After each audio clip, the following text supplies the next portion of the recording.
عشق 12 از قلم ارحم سلیم، قسط نمبر 1۔ آج دھند اس قدر گہری تھی کہ چند فٹ کے فاصلے پر کھڑا شخص دکھائی نہ دیتا تھا، اور ٹھنڈ ایسی کہ ہڈیوں میں دوڑتا خون منجمد ہوتا محسوس ہو رہا تھا۔ اسلام آباد کے اس پرائیویٹ ہاسٹل کے باہر اس وقت ایک ہجوم اگٹھا تھا۔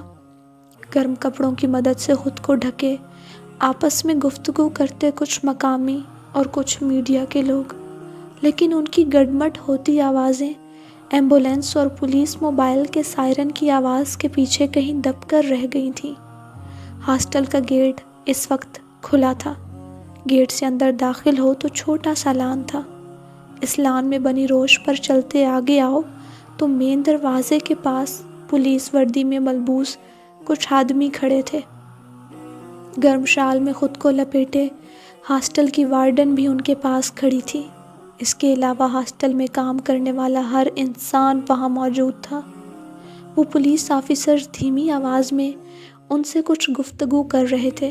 مین دروازے سے اندر داخل ہو تو چند قدموں کا فاصلہ طے کرنے کے بعد کاریڈور ختم ہوتا تھا اور ہاسٹل کا اندرونی حصہ شروع ہوتا تھا۔ درمیان میں بڑا سا لان تھا اور چاروں طرف کمرے بنے تھے۔ سب لڑکیاں اس وقت نچلے فلور کے کمروں کے آگے بنے کاریڈور میں کھڑی تھیں۔ سیڑھیاں چڑھ کر اوپر جاؤ تو دوسرے فلور کے ایک کمرے کے آگے چند لیڈی کانسٹیبل کے ساتھ ٹراؤزر اور جیکٹ میں ملبوس ایک آدمی کھڑا تھا۔ کمرے کا دروازہ کھلا تھا اور اندر سے ایک اسٹریچر باہر آیا تھا۔ اس پر پڑا وجود سفید چادر سے ڈھکا تھا۔ کچھ لڑکے اس اسٹریچر کو کھینچ کر نیچے کے فلور کی طرف لے جا رہے تھے۔ جیکٹ میں ملبوس آدمی کی آنکھوں نے دور تک اس اسٹریچر کا پیچھا کیا تھا۔ پورے ہاسٹل کے ایک ایک چپے کی تلاشی لو، کوئی کونا بھی چھوٹنا نہیں چاہیے، وہاں کھڑی لیڈی کانسٹیبل سے کہتے وہ سیڑھیوں کی طرف آیا تھا۔ تیزی سے سیڑھیاں اترتے وہ نیچے آیا۔ اسے دیکھ کر کاریڈور میں کھڑی لڑکیوں نے اسے راستہ دیا تھا۔ وہ مضبوط قدم اٹھاتا مین دروازے تک آیا، پھر گردن موڑ کر پیچھے کھڑی لڑکیوں کے ایک جمع غفیر کی طرف دیکھا جو اسے ہی دیکھ رہی تھیں۔ وہ واپس مڑا اور ایک آفیسر کو بلایا۔ ہاسٹل کے سارے سٹاف اور یہاں کی ایک ایک لڑکی کی پوری ڈیٹیل چاہیے مجھے، اس آفیسر سے کہتے وہ واپس ان کی طرف مڑا۔ اس کی بھاری آواز اس ٹھنڈے ماحول میں گونجی تھی۔ کوئی بھی لڑکی، شہر تو کیا اس علاقے سے بھی باہر نہیں جائے گی، اور ہاسٹل کا سارا سٹاف بھی میری اس بات پر عمل کرے گا۔ اگر کسی نے میری بات کی خلاف ورزی کی تو نتیجے کا ذمہ دار وہ خود ہوگا، کیونکہ میری ٹیم کا ایک ایک بندہ آپ سب پر نظر رکھے ہوئے ہے۔ سخت آواز میں کہتے وہ سرد نگاہوں سے انہیں دیکھتے باہر آیا تھا۔ پولیس کے باقی آفیسرز بھی اس کے پیچھے آئے تھے۔ پورے ہاسٹل کو اچھے سے کلیئر کر کے مجھے پولیس اسٹیشن میں ملو۔ اور اس لڑکی کے گھر والوں سے رابطہ ہوا؟ جی سر، انہیں اطلاع دے دی ہے۔ لڑکی کا تعلق فیصل آباد سے ہے، کچھ گھنٹوں تک اس کے گھر والے پہنچ جائیں گے۔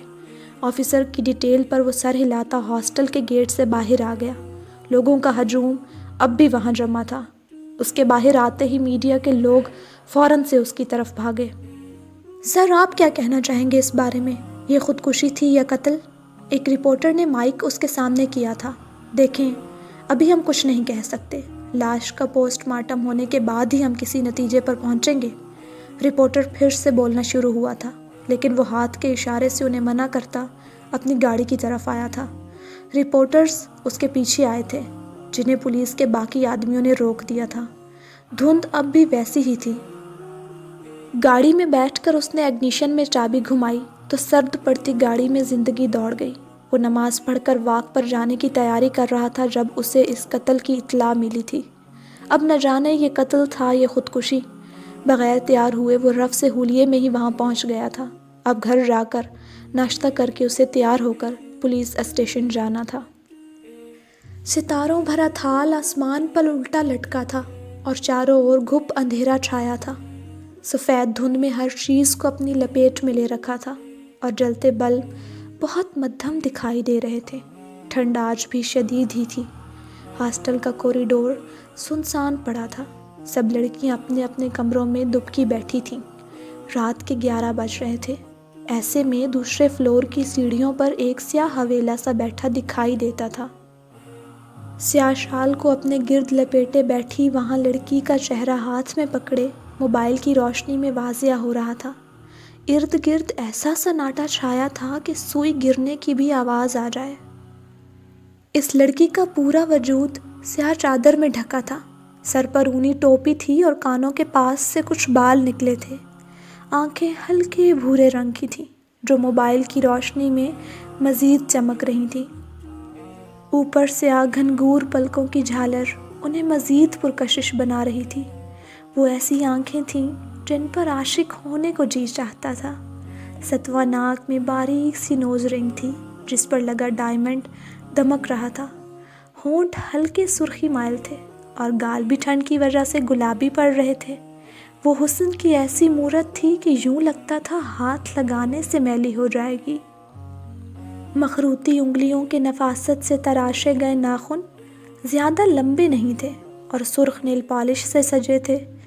اس نے فون پر جھکا اپنا سر اٹھایا تھا اور آسمان کی طرف دیکھا۔ اس کی بادامی آنکھوں میں ہلکی سی نمی تھی۔ ایک گہرا سانس لے کر اس نے اپنی آنکھوں کی نمی پر قابو کیا اور واپس اسکرین کی طرف دیکھا۔ دفتر اس کے قریب کسی کی آواز ابھری تھی۔ ایزنا، تم یہاں کیا کر رہی ہو اس وقت؟ نیند سے سرخ پڑتی آنکھیں لیے یشوا اسے دیکھ رہی تھی۔ کچھ نہیں، بس ایسے ہی۔ ایزنا ایک طرف کھسک گئی اور باقی جگہ کی طرف اشارہ کرتے اسے بیٹھنے کو کہا۔ یشوا بھی وہاں آ کر بیٹھ گئی۔ اف، اتنی ٹھنڈ میں تم باہر بیٹھی ہو۔ مجھے اچھا لگتا ہے یہاں بیٹھنا، اس نے دھند میں غائب ہوتی کاریڈور کی لائٹس کو دیکھ کر کہا تھا۔ تم بات کیوں نہیں کرتی اس سے؟ یشوا کی نظر جوں ہی ایزنا کی موبائل اسکرین پر پڑی وہ اسے دیکھ کر بولی۔ ایزنا اس کی بات پر چہرہ جھکا کر دھیمے سے ہنسی۔ میں اس سے کیوں بات کرنے لگی؟ تم اسے بتا دو سب، فائدہ نہیں ہے کوئی۔ کیوں فائدہ نہیں ہے؟ ہو سکتا ہے تقدیر بھی بس تمہارے اس سے رابطہ کرنے کے انتظار میں ہو۔ وہ لاحاصل ہے یشوا، اور لاحاصل چیزوں کے پیچھے بھاگنے کی مجھے عادت نہیں، اور میں نے اگر اس سے رابطہ کر لیا تو میں جانتی ہوں پھر میرے لیے بہت مشکل ہو جائے گی پیچھے ہٹنا۔ اس کی آواز میں گھلی اداسی کو یشوا نے محسوس کر لیا تھا۔ اچھا دکھاؤ، آج اس نے کیا پوسٹ کیا ہے؟ اس کا دھیان بٹانے کی نیت سے یشوا نے اس کا فون پکڑا اور اونچی آواز میں وہاں نظر آتے الفاظ پڑھنے لگی۔ میرے اندر خاموشی اس قدر گہری ہوتی جا رہی ہے کہ مجھے اپنے وجود سے ہی خوف آنے لگا ہے۔ لگتا ہے کہ میرا جسم بہت جلد ایک سیاہ مائع میں تبدیل ہو جائے گا، پھر دھیرے دھیرے میرے بال اور ناخن ختم ہو جائیں گے اور میرا جسم گلنے لگے گا۔ عنقریب میں ہڈیوں کا ایک ڈھانچہ بن کر رہ جاؤں گا۔ میں ختم ہو رہا ہوں، میرے وجود سے اٹھتی بدبو مجھے مار رہی ہے۔ سب کہتے ہیں میں پاگل ہو رہا ہوں۔ کیا میں واقعی پاگل ہو رہا ہوں؟ لیکن ایک پاگل کو کیسے معلوم پڑتا ہے کہ وہ پاگل ہو رہا ہے؟ یشوا نے جھرجھری لیتے فون واپس ایزنا کو پکڑا دیا۔ کیسے لکھتا ہے یہ سب؟ اور تمہیں نظر کیا آیا اس میں؟ تم نہیں سمجھو گی۔ بہت عجیب ہو تم، ایک ایسا انسان جسے تم نے نہ کبھی دیکھا، نہ کبھی اس کی آواز سنی، نہ کبھی تمہاری اس سے بات ہوئی، تم اس انسان کی محبت میں کیسے مبتلا ہو سکتی ہو؟ محبت پوچھ کر تھوڑی ہوتی ہے، وہ تو بس ہو جاتی ہے۔ ایزنا موبائل اسکرین کو دیکھتے پھر دھیمے سے مسکرائی تھی۔ تم نے واقعی اسے کبھی نہیں دیکھا؟ یشوا نے کسی خیال کے تحت ایک بار پھر سے پوچھا۔ نہیں، بتایا تو تھا یہ اپنا چہرہ نہیں دکھاتا، اور اگر زندگی کے کسی موڑ پر یہ تمہیں مل گیا تو تم اسے پہچانو گی کیسے؟ یہ مجھے کبھی نہیں ملے گا، کبھی بھی نہیں۔ موبائل اسکرین کی طرف دیکھتے ایزنا نے دھیرے سے کہا تھا۔ یشوا اسے دیکھ کر بس نفی میں سر ہلا کر رہ گئی۔ میں اندر جا رہی ہوں، آ جاؤ تم بھی، وہ کہتی اٹھ کھڑی ہوئی اور اپنے کمرے کی طرف بڑھ گئی۔ پیچھے بیٹھی ایزنا اب بھی موبائل اسکرین کو دیکھ رہی تھی۔ پھر اس کے سرخ لبوں نے اسکرین پر نظر آتے نام کو دیکھ کر دھیمی سی سرگوشی کی تھی۔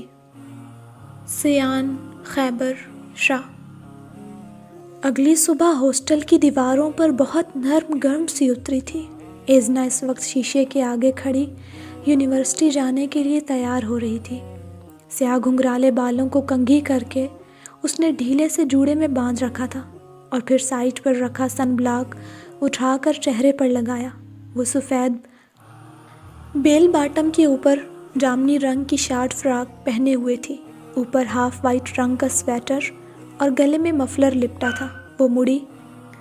وہ مڑی اور بیڈ پر استری کی شال کو اٹھا کر سر پر اچھے سے اوڑھا۔ اسے ضرورت سے زیادہ ہی ٹھنڈ لگتی تھی۔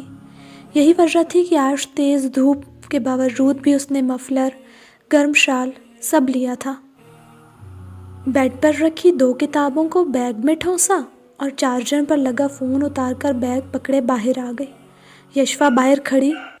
چلو آ گئی میں، ایزنا نے کمرے کو لاک لگاتے کہا تو وہ تینوں سیڑھیوں کی طرف بڑھی۔ جب سامنے سے اوپر آتی لڑکی کو دیکھ کر وہ رکی۔ ایزنا کے چہرے پر شدید ناگواری ابھری تھی۔ Hello beautiful lady. وہ لڑکی بالکل ایزنا کے سامنے آ کر کھڑی ہو گئی۔ پھر اس نے ہاتھ اٹھایا اور ایزنا کے گال پر نرمی سے پھیرا۔ ایزنا نے حقارت سے اس کا ہاتھ جھٹک دیا تو وہ لڑکی دھیرے سے ہنس دی۔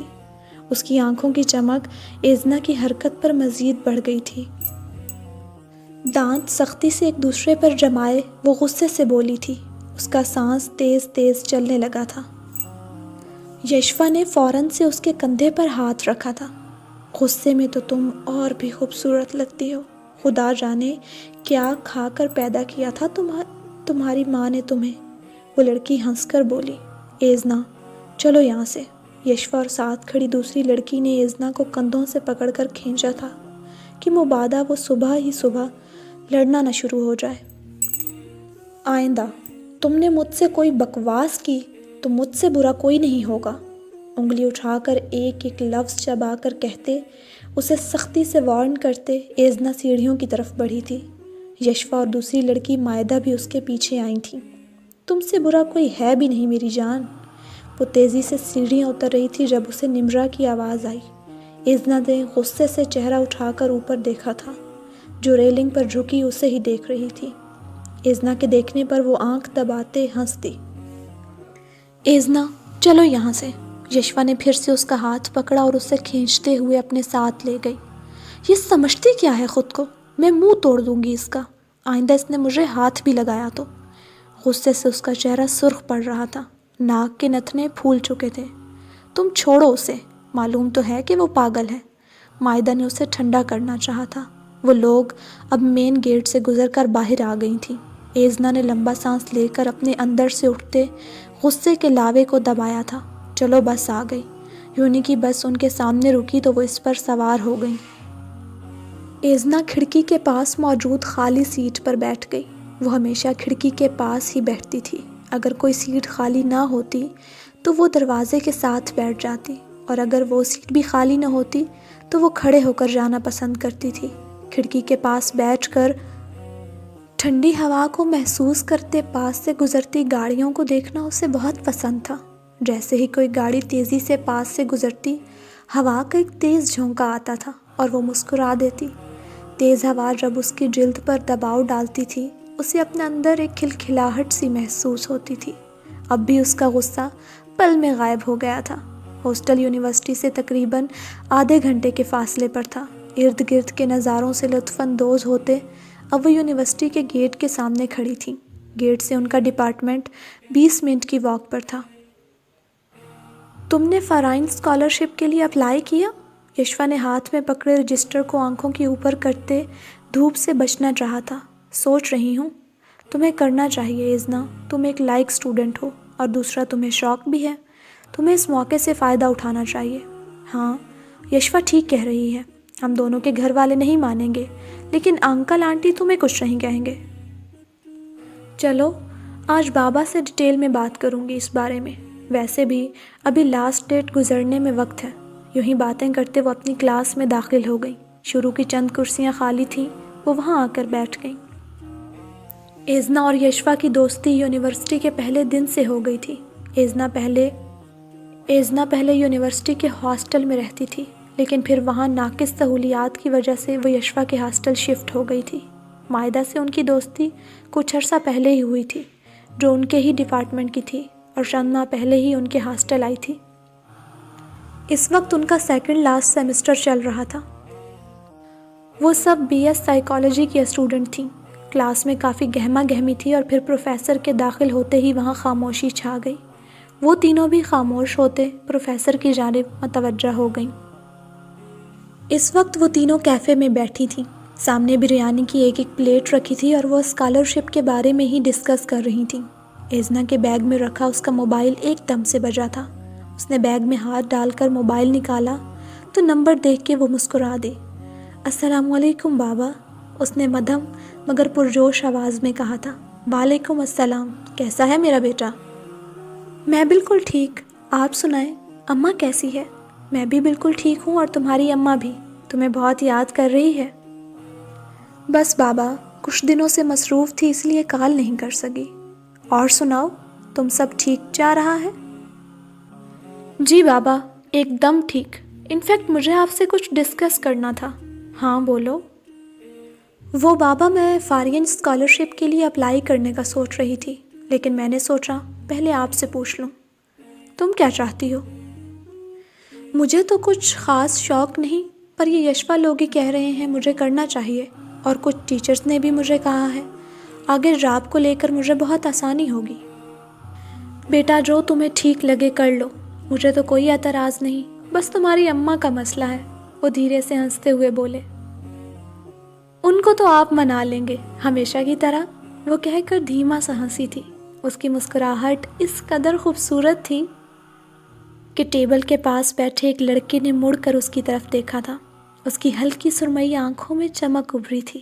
وہ جہاں سے بھی گزرتی تھی لوگوں کو ٹھٹکنے پر مجبور کر دیتی تھی۔ کسی محفل میں جاتی تو اپنے اخلاق اور خوبصورتی کی وجہ سے سب کو اپنی جانب متوجہ کر لیتی۔ بیٹا جی، ہم تو شروع دن سے یہی کرتے آ رہے ہیں، ایک دفعہ پھر کر لیں گے۔ انہوں نے ٹھنڈی آہ بھری تھی تو ایزنا مسکرا دی۔ اسے آج بھی وہ دن اچھے سے یاد تھا جب وہ اپنا شہر چھوڑ کر اتنی دور پڑھنے کے لیے آئی تھی۔ اماں نے رو رو کر پورا شہر سر پر اٹھا لیا تھا۔ وہ اپنے ماں باپ کی اکلوتی اولاد تھی، اور اولاد بھی وہ جسے انہوں نے منتوں مرادوں کے بعد پایا تھا۔ وہ اپنے ماں باپ کی شادی کے 12 سال بعد پیدا ہوئی تھی۔ وہ ایسی چڑیا تھی جس میں اس کے ماں باپ کی جان قید تھی۔ مزید 3-4 باتیں کرنے کے بعد اس نے فون رکھ دیا۔ کیفے کے ایک طرف اچانک شور سا اٹھا تھا۔ ان تینوں نے گردن موڑ کر اس طرف دیکھا تھا۔ اسٹوڈنٹس کا ایک گروپ وہاں بیٹھا تھا، اور کیفے میں بیٹھے کچھ لڑکے لڑکیاں اٹھ کر اس طرف جا رہے تھے۔ کیا ہو رہا ہے وہاں پر؟ پاس سے گزرتے ایک لڑکے کو دیکھ کر یشوا نے پوچھا تھا۔ مجھے کیا معلوم، میں تو خود شور سن کر جا رہا ہوں، تیوری چڑھا کر اس لڑکے نے کہا، اور آگے بڑھ گیا۔ یشوا نے گھور کر اس کی پشت کو دیکھا اور واپس ان کی طرف گھومی۔ میں جا رہی ہوں دیکھنے۔ وہ بغیر ان کی کوئی بات سنے اٹھ کر اس طرف بڑھ گئی۔ اسے اگنور کرتے ایزنا نے بریانی کا ایک چمچ منہ میں ڈالا اور گردن موڑ کر دائیں طرف دیکھا۔ وہاں بیٹھا وہ سرمئی آنکھوں والا لڑکا اسی کی طرف دیکھ رہا تھا۔ ایزنا کے دیکھنے پر وہ فوراً سے گڑبڑا کر دوسری طرف دیکھنے لگا۔ ناگواری سے چہرہ سیدھا کرتے اس نے سر پر ٹکی چادر کو درست کیا۔ آج کافی اچھی دھوپ نکلی تھی، جس کی وجہ سے اسٹوڈنٹس کی ایک بڑی تعداد کیفے میں موجود تھی۔ ایزنا، مائدہ، آؤ میرے ساتھ۔ یشوا بھاگتے ہوئے واپس آئی تھی۔ کیا ہوا؟ مائدہ نے حیرت سے پوچھا تھا۔ تم لوگ آؤ تو صحیح۔ یشوا نے ان دونوں کا ہاتھ پکڑ کر انہیں کھڑا کیا۔ ارے لیکن بتاؤ تو صحیح، ہوا کیا ہے؟ مائدہ کو یوں اپنی بریانی کی پلیٹ چھوڑ کر جانے کی فکر ستا رہی تھی۔ یار، بریانی تو کھانے دو۔ کوئی نہیں کھاتا تمہاری بریانی، تم چلو۔ وہ دونوں اس کے پیچھے آ گئیں۔ وہاں اسٹوڈنٹس کی تعداد اب پہلے کی نسبت کم تھی۔ ایک بینچ پر ایک لڑکی بیٹھی تھی، اور اس کے سامنے بیٹھے لڑکے نے اپنا ہاتھ اس کے ہاتھ میں دیا ہوا تھا۔ وہ لڑکی اس کے ہاتھ پر جھک کر اس کی لکیروں کو دیکھ رہی تھی۔ یہ پامسٹ ہے، ہاتھ دیکھ کر فیوچر بتا رہی ہے، یشوا نے پرجوشی سے انہیں بتایا۔ میں نے بھی اپنا ہاتھ دکھایا ہے، اور اس نے کہا ہے کہ میری زندگی میں بہت جلد ایک انتہائی قابل انسان آنے والا ہے جو مجھ سے شدید محبت کرے گا۔ قابل انسان کو قابل بیوی کی تلاش ہوگی، اور فی الحال